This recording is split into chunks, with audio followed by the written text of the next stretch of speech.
Hello, everybody. My name is Hexaboo, and today we are gonna look and comment my playthrough of the very annoying Pskov scenario. Well, it's a great scenario, it's a fun map, but it's definitely the most difficult and finicky one of the earlier scenarios in the Unity of Command to Barbarossa DLC.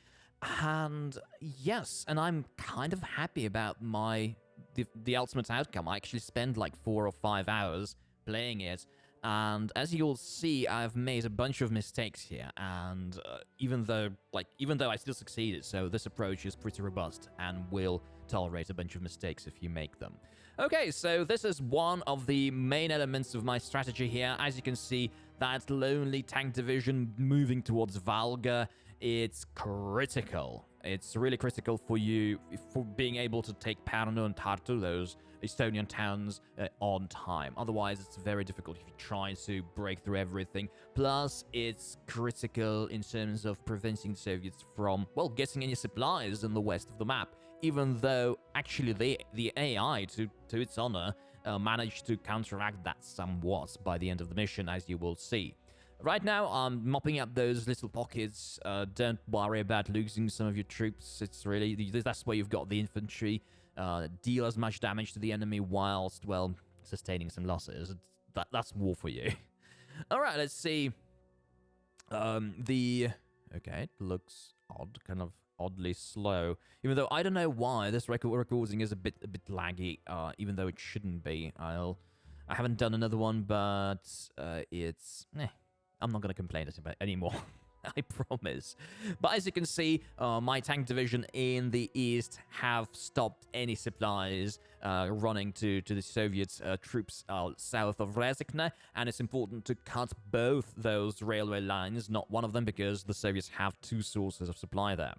And as you can see, I'm gradually destroying the Soviet troops there, taking over the supply hub, even though, as you can see, I bypass it because it will consume lots and lots of movement points, and I really don't want it to, and now I'm taking it. All right, so definitely don't get bogged down, especially with your tanks. Move towards Zapochka and especially Ostrov. They are really necessary. Like, it's these bits are the hardest ones in the entire mission, because the rest is it's very doable. And for the most part, I figured this out, most of it, 90% of this out, like during the first hour I played this scenario, and for the rest of the time, like 3 or 4 hours, I was just trying to adjust the tiny bits to figure it out, and most of it was in the east. And by the way, I haven't done that yet, and I hope I did it on turn 2. As you can see, my tank division is in Valga already, and at this point, I can use precision bombing to destroy the bridge behind Tartu, meaning that the Soviets, there's no chance for the Soviets to have any supply, or any easy supply, in the western parts of the map, well, at all. So even making my task of taking Tsesis and all of the towns in the west of the map very easy, or rather easy. And you will see that, okay, it's turn 2 already, and you will see that I'll take Pärnu, which, as far as I remember, the mission limit was like 6 turns. As far as I remember, objective limit was 6 turns. I will take it on turn 4.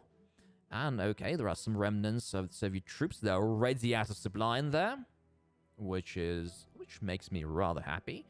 And I'm gradually advancing Ostrov. It's a very good idea to already touch Ostrov on turn 3, even though it can be taken over on turn 3, but I've opted not to. But it's generally a good idea to touch it so that you can easily, for example, cross the river and attack the town. Well, not across the river. And this is exactly what I do at this point. And I gradually move all my troops up. And as you can see, I bring my infantry. Don't send too much infantry towards Riga. Send infantry towards Daugavpils. They will be useful. There will still be time for them to mop up the remaining Soviet troops and, well, help you out in the east, even though I'm taking a Pochka next turn as far as I remember, and you see it's clear, even though the Soviets will bring another division there. It's generally, actually, it's generally not a great idea to destroy the defenders without taking the objective, because generally the Soviets will all like severely damage the defenders without taking the objective, because the Soviets will just replace the units and send someone harder and stronger. Okay, let's see what the Soviets do on turn 3. And alright, so that's exactly what they did. They moved a stronger infantry unit to Opochka. But I'm happy to see that that unit is not as strong as the previous one. And that's very important. That's the reason why you need to send a strong tank unit there. Because the motorized infantry I've found... Oh, by the way, I'm using the partisans. These partisans are critical, as you will see right now.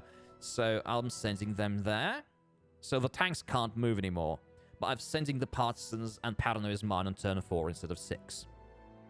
And back to Opochka, which I'll take right now. With Opochka, you need a tank division there. I found that the motorized divisions, even if they have 2 specialist steps that give a lot of damage, they simply don't have enough oomph, let's put it this way, to dislodge the original defending division in Opochka. So you really need a tank division there, and that's one of the things that I figured out as I was playing it endlessly, replaying this mission. And that's one of the things I figured out that I had to be done, because I found Opochka to be one of the more difficult objectives there.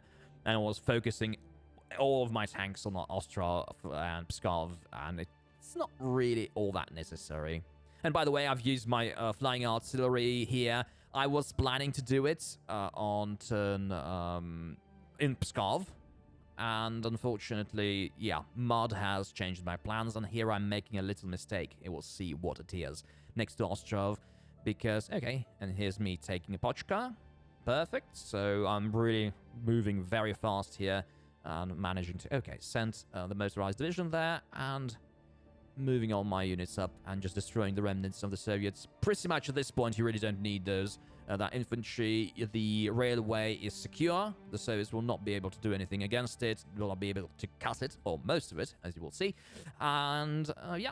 And now I'm removing the trucks. So all of my units are pretty much in supply. My railways are functioning perfectly, so I can comfortably remove the supply hub and set it up elsewhere, and it will be in the west of the map.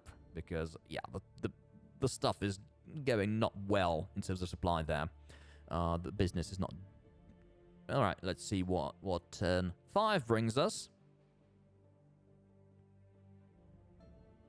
Yeah, I haven't yet made a mistake that next to Pskov, but I am going to. And by the way, okay, I'm moving all my troops and advancing towards Cesis. Cesis is mine. I took it on turn 4. Generally, these objectives are not too difficult. The Soviet troops, even though I don't have any motorized units there, you can send them some. There's really no reason to. I'm setting up a supply hub there next to Valga, and your infantry is enough. Your infantry is enough, and I still haven't broken through to Pskov, but my tank is already touching it. It is in supply and already provided with oversupply, so I will comfortably destroy it next turn. That's pretty much your guide. You need to touch Pskov to take the objective, and a generally good rule of thumb for taking objectives in this game, especially difficult ones, well-protected ones.